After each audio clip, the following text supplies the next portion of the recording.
Olá, meus amigos, Farley e Dani Labati aqui. Olá! Queridos, nessa semana eu fiz uma postagem comunicando a nossa não participação na Marcha para Jesus nesse ano e eu confesso que eu fiquei surpreso com a repercussão. Por quê?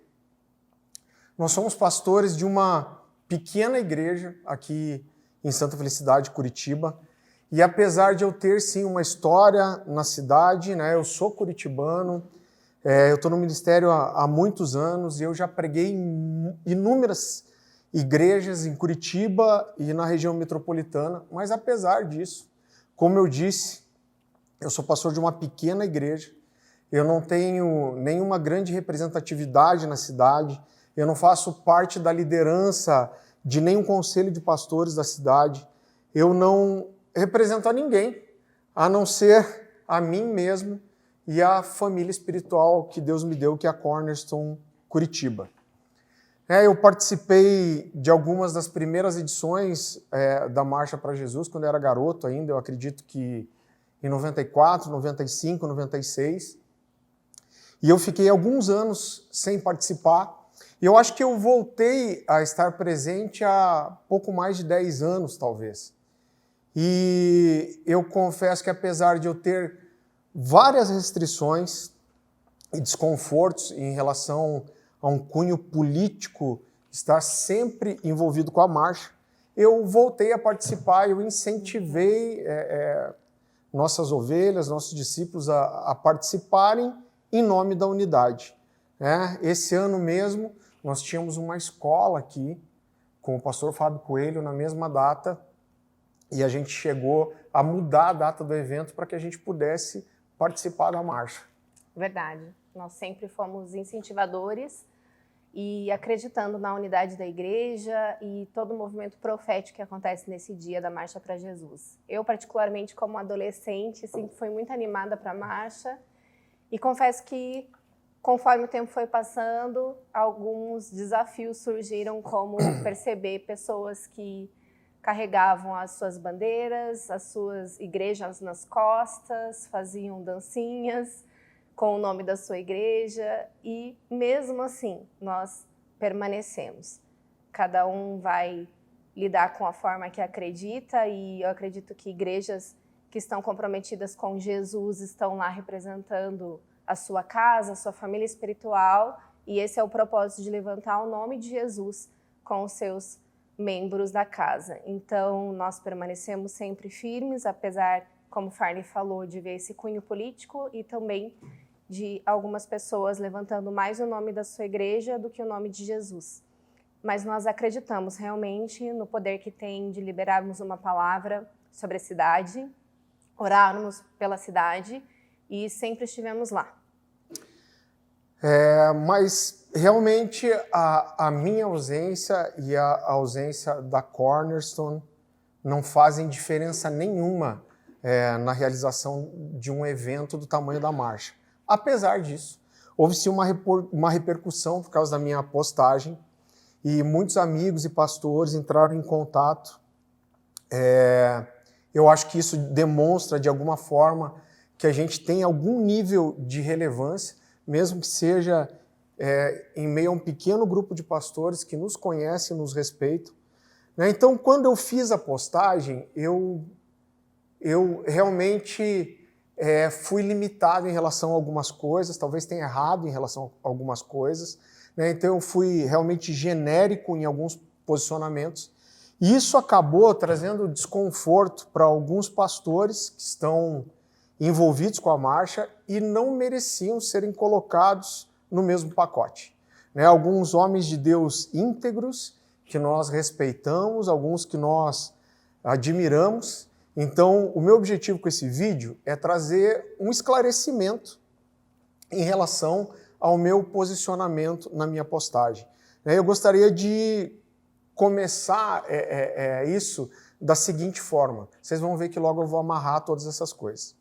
O apóstolo Paulo estabelece um padrão, tanto para Timóteo como para Tito, das exigências que devem ser cumpridas para se estabelecer um pastor ou um presbítero. Então isso está lá em 1 Timóteo 3, 1 a 7 e Tito 1, 5 a 9. Dessas características que Paulo coloca ali, cerca de 15 características, só uma delas fala de uma habilidade, que é o estar apto para ensinar. E todas as outras coisas falam da construção de um testemunho de caráter. Né? Então, entre essas exigências, a Bíblia fala que esse presbítero, esse pastor, ele precisa ser irrepreensível e marido de uma só mulher. Então, quando um pastor, eu preciso que vocês entendam isso, quando um pastor cai num pecado sério como um adultério, ele compromete o seu testemunho e automaticamente ele se desqualifica para exercer a posição de um presbítero. Né? Mesmo que ele se arrependa, mesmo que ele confesse o seu pecado, isso não implica automaticamente na sua qualificação imediata para retornar ao ministério. Isso não fala de um legalismo, isso não fala de nós não estarmos perdoando essa pessoa, isso não fala de nós não acreditarmos que essa pessoa se arrependeu genuinamente, né? Então nós vamos punir ela não permitindo que ela volte a exercer o ministério. Não é sobre isso, né? Então, para que esse irmão fosse estabelecido como um pastor no ministério, ele precisou ter tempo suficiente para construir um testemunho digno de um pastor. Né? E ao aceitar ser estabelecido como um pastor, essa pessoa atestou não só corresponder ao padrão bíblico, mas se manter fiel a ele. Então, a partir do momento que o testemunho é comprometido, ele se desqualifica a permanecer nessa função. Né? E quando que ele pode retornar? Quando o testemunho é reconstruído. Quando a igreja conseguir olhar para essa pessoa, para esse homem e dizer, olha, ele realmente restaurou seu testemunho, ele realmente é um homem de Deus, ele restaurou a sua casa, e essa reconstrução do testemunho, sem dúvida nenhuma, leva bastante tempo, como levou tempo para ele ser ordenado. Eu diria que isso leva muitos anos. E a gente precisa entender que é claro que todo esse processo de restauração e testemunho se o processo é comprometido ou ele é abortado, quando existe uma reincidência do pecado ou uma permanência nesse pecado, né? Então, como a Bíblia diz lá em Mateus capítulo 3, 7 a 8, a palavra do Senhor diz assim: quando viu que muitos fariseus e saduceus vinham para onde ele estava batizando, disse-lhes, raça de víboras, quem lhes deu a ideia de fugir da ira que se aproxima? Deem frutos dignos de arrependimento. Então, o processo de restauração envolve essa manifestação de frutos de arrependimento. Né? Isso faz parte da restauração de um líder, parte da restauração de um pastor, é parte do processo de reconstrução do testemunho. E aonde eu quero chegar com tudo isso?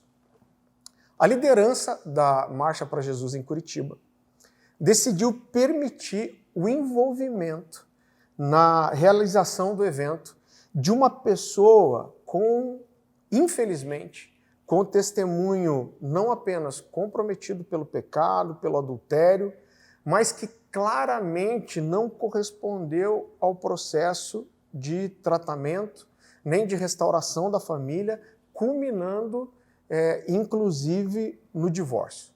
Né? Então, o fato de a insistência da liderança, ou parte da liderança da marcha, para que essa pessoa permaneça nas suas funções, de alguma forma representando a Igreja de Jesus em Curitiba, representando os pastores de Curitiba e região, fez com que eu decidisse não participar da marcha nesse ano. Né? Então, pastores de outras, eu quero deixar isso claro, porque isso é importante. Né? Então, quando eu fiz a minha declaração pública na internet, um grupo de pastores já tinha procurado líderes e representantes da marcha. Então, esses pastores de outras igrejas procuraram os organizadores da marcha, expondo um posicionamento muito semelhante ao meu, né? Mas esses pastores que fazem parte da liderança da marcha decidiram, mesmo assim, manter essa pessoa, mesmo que isso acarretasse na não participação e no não envolvimento de várias igrejas no evento. Algumas delas, inclusive, que fazem parte da marcha há muitos anos, né? Então, depois da minha postagem, alguns líderes representantes da marcha me procuraram e pediram, né? Então, esses líderes que representam a marcha me procuraram e me pediram o direito de se defender em relação à minha posição. E, né, seria o mínimo honesto da minha parte ouvir essas pessoas, dar a elas a oportunidade de se defenderem. Então eu os recebi aqui na igreja com respeito. Eles foram igualmente extremamente respeitosos comigo, dispostos ao diálogo, sem nenhum tipo de imposição, eu quero testemunhar isso. Sim. Mas reiteraram a sua posição, decidindo manter a tal pessoa, mesmo que isso implicasse em várias igrejas deixarem de participar da Marcha para Jesus esse ano. Né? O que eles alegaram, não só para mim, mas como para esses outros pastores que os procuraram, é que essa pessoa de testemunho comprometido tem uma função meramente operacional, mas fazendo uma ponte entre os pastores da cidade, entre a igreja da cidade e as autoridades governamentais de Curitiba. Né? Eu não sou ISO 9000 do reino, eu não sou nenhum controle de qualidade do corpo de Cristo, então eu falo aqui por mim mesmo, mas no meu entendimento, a insistência na permanência dessa pessoa, mesmo que de forma operacional, o que na minha opinião é também bem questionável, né? Eu tenho fotos de reuniões da marcha, sobre a marcha, que apontam para algo bem diferente disso. Mas mesmo que o envolvimento dessa pessoa fosse mesmo meramente em questões operacionais, isso já seria o suficiente para que eu não queira participar da marcha. Né? Alguns argumentaram comigo que nós não poderíamos resistir a essa pessoa que caiu no pecado, que arrebentou a família, que nós precisávamos ser acolhedores. E, queridos, nós precisamos ser acolhedores, sim, com aqueles que escolhem um caminho de restauração, não com aqueles que insistem em permanecer no erro, em permanecer vivendo no pecado. Né? Então, por exemplo, lá em 1 Coríntios, capítulo 5, o apóstolo Paulo vai advertir a igreja de Corinto, ele vai dizer, olha, já vos adverti em carta que vocês não se associem com pessoas imorais. Então, quando ele está descrevendo isso, parece que ele está falando dos mundanos. Mas então ele diz, olha, quando eu digo isso, eu não estou falando dos do mundo. Mas eu estou dizendo daquele que, se dizendo irmão, anda como ímpio. Então ele diz, com essa pessoa, você não deve nem sentar para comer. Em outro lugar, ele vai dizer que nós não devemos nem saudar essa pessoa que, se dizendo irmão, anda como ímpio. Então nós não podemos tratar ele como irmão, mas como ímpio. Então, em minha opinião, dar espaço para alguém com esse tipo de comprometimento oferece um nível de respaldo a essa pessoa.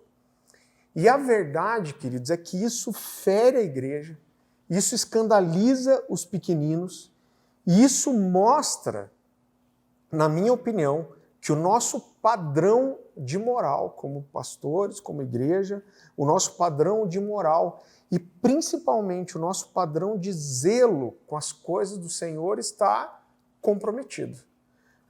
Eu não vou fazer parte disso.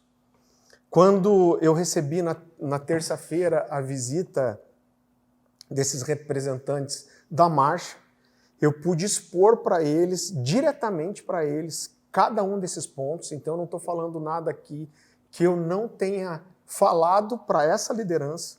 Eu questionei, inclusive, por que essa pessoa, sabendo, eu perguntei para eles, eu falei, olha, essa pessoa, ela sabe todo o conflito que ela está gerando, que várias igrejas não querem participar por causa do envolvimento dela na realização da marcha. Eles falaram, sabe.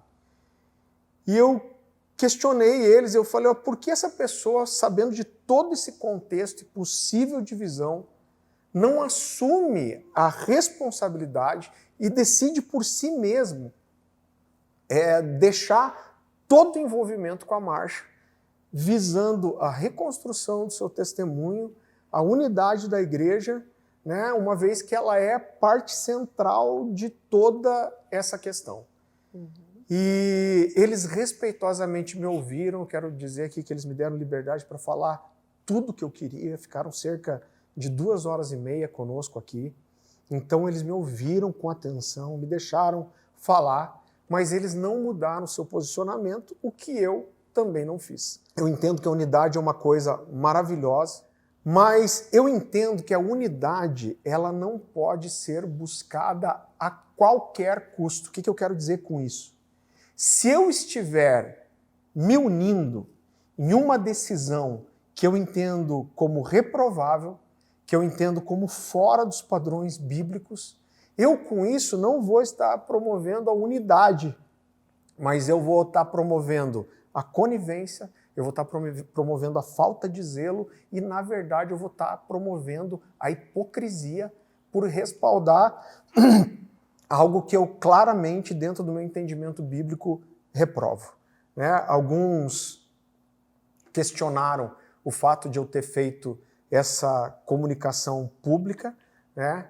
Mas como eu falei, a gente participa da marcha há muitos anos, mesmo que de uma forma muito coadjuvante. Eu sou irrelevante para a marcha em Curitiba e em qualquer outro lugar nós somos, né? Mas eu não queria simplesmente, depois de tantos anos, deixar de ir sem, pelo menos para as pessoas que nos seguem, que nos respeitam, sem declarar que existe sim um motivo para a nossa ausência. Né? Eu também não queria de forma alguma ser conivente, ou no mínimo omisso, com aquilo que eu sei, aquilo que eu entendo como verdade, o que seria igualmente errado na minha forma de ver. Né? O fato de nós nos colocarmos diante daquilo que nós consideramos errado, não nos posicionarmos em relação àquilo que nós consideramos errado, na verdade acaba dando espaço para que esse tipo de coisas continue acontecendo. Né? Então, eu acredito que o engano, muitas vezes, ele encontra espaço no nosso meio, porque os que conhecem a verdade preferem, muitas vezes, a autopreservação à manifestação pública da verdade. Né? Eu aponto o dedo aqui para mim mesmo, eu consigo olhar para a minha vida e consigo ver várias vezes que eu me posicionei de forma dura, mas eu lembro de vezes que eu preferi a conveniência, que eu preferi me autopreservar do que bater o pé para defender a verdade. Né? Então, com isso, eu não quero julgar absolutamente ninguém, mas eu simplesmente não consegui ficar quieto diante de todas essas coisas. Né? Infelizmente, é muito comum quando acontece a queda de um líder, a queda de um pastor, que isso seja ocultado da grande maioria das pessoas. Né? Então, isso, ao meu ver, é uma incoerência muito grande. Na hora de promover uma pessoa, de estabelecer uma pessoa, nós fazemos isso de forma pública. Mas aí, na hora de tratar um pecado grave, nós queremos fazer isso às escondidas. Né? Então, eu entendo que um processo de restauração de um pastor, de um líder, envolve fazer o caminho de volta. E o que é o caminho de volta? É a retratação pública. Né? Essa pessoa se retratar no nível de influência que ela exercia. Ou seja, se eu sou o pastor de uma igreja e eu caio num pecado sério como o adultério, eu não pequei só contra Deus. Eu pequei contra Deus, eu pequei contra a minha esposa, eu pequei contra a família, eu pequei contra aqueles que confiaram em mim e eu pequei contra a igreja. Né? Então, como eu não posso brigar com o meu vizinho e ir lá dar um soco na cara dele e depois simplesmente entrar no meu quarto, dobrar meu joelho e pedir perdão para Deus e achar que está tudo certo, eu não posso também, eu vou ter que pedir perdão para esse irmão, ou para esse vizinho, para essa pessoa. Eu não posso, quando eu peco contra a igreja, pedir perdão simplesmente para Deus, ou simplesmente para o meu pastor, ou simplesmente para uma liderança representada da igreja. Né? A sua confissão e pedido de perdão, ela deve ser feita diante da igreja a quem você feriu. Né? Da mesma forma, quando alguém que tem um ministério que é público cai, a sua retratação precisa ser pública também. Né? E nesse caso, nós somos testemunhas de que houve confissão somente para a igreja local e alguns conselhos também de pastores na cidade. Então, é uma pessoa pública que deveria, no nosso modo de ver, confessar publicamente também, pedir perdão para a Igreja de Jesus. Alguns me disseram que ao expor esse pecado que a gente está fazendo aqui, a gente ia ferir a noiva de Jesus. Agora eu acredito de todo o coração que existe uma inversão aqui. Então, o que fere a igreja é o pecado. O que fere a igreja é o pecado da liderança e não trazer esse pecado à luz. Né? Então, quando como líderes, pastores, nós ocultamos a verdade, isso fere a igreja, isso fere as pessoas que foram vítimas desse pecado e viram a verdade ser encoberta, né? Isso fere aqueles que ficaram sabendo o que aconteceu e viram a tentativa de passar panos quentes no pecado. Isso fere o corpo de Cristo, isso fere a noiva, isso fere todos os pastores. Né? Então, quando nós, líderes, tratamos o pecado como pecado, isso mostra seriedade, isso mostra zelo e isso gera temor, isso gera credibilidade com as igrejas e com os pastores. Né? A Bíblia diz que quando Ananias e Safira foram julgados pelo pecado deles e foram mortos, isso gerou um grande temor no meio da igreja. Né? Eu gostaria só de falar mais uma coisa. Algumas pessoas ficaram insistindo para que eu desse nome aos bois e dissesse quem é o dono do pecado, né? Mas a verdade é que isso, queridos, realmente não importa. Essa pessoa não é a questão, né?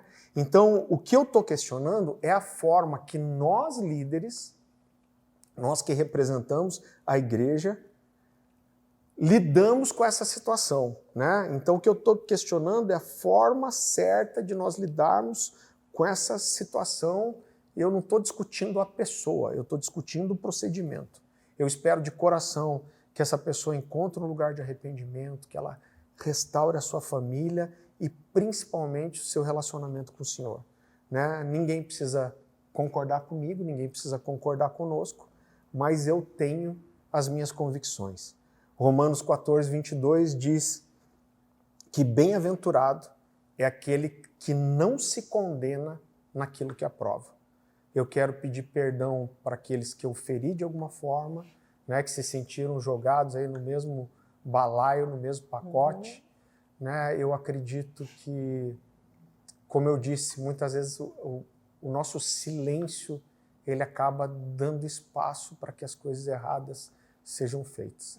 Você pode não concordar comigo, ninguém precisa disso, mas eu me senti na obrigação, até por aqueles que, muitos que provavelmente estão envolvidos e nem conhecem essa história, eu me senti na responsabilidade diante do Senhor de dividir isso com você. Sim, nós reiteramos também a nossa honra aos pastores e líderes que sempre estiveram envolvidos com a marcha. Nós honramos tudo que carregaram, né, levando o nome de Jesus, anunciando o evangelho, pregando, sendo testemunha de uma vida íntegra. Nós sabemos que essas pessoas estão fazendo parte ainda, outros já, como o pastor Miguel Piper, já faleceram, deixaram um legado. Nós queremos honrar, acreditamos na Marcha para Jesus, nós não estamos aqui desacreditando, dizendo que não é para ir. Inclusive comentaram, os membros deles não podem ir, foram proibidos de ir. Não é verdade, nós realmente não recomendamos pela situação em questão, mas nós sempre apoiamos, e a partir do momento que nós entendemos que realmente essa liderança teve uma postura correta diante do Senhor, de se retratar e não levantar pessoas com um testemunho comprometido à frente, nós estaremos juntos certamente novamente. Nós queremos caminhar em unidade com a Igreja de Jesus na cidade de Curitiba, no Brasil. Nós começamos nosso ministério também com o Desperta, que era um evento de unidade na cidade, e nós acreditamos que é fundamental, é importante. Nós amamos a Igreja de Jesus e por amar a Igreja de Jesus nós nos sentimos realmente lesados muitas vezes com a forma que a liderança da igreja tem tratado algumas questões. E nós estamos aqui para, sim, encorajar você a continuar defendendo o Evangelho, defendendo a verdade e caminhando em unidade. Ela é possível, nós cremos, mas nós não compactuamos com aquilo que realmente compromete a integridade do Evangelho. É isso aí, meus amigos. Deus te abençoe e é muito bom poder abrir o coração e ser honesto com vocês. Deus te abençoe. Deus abençoe.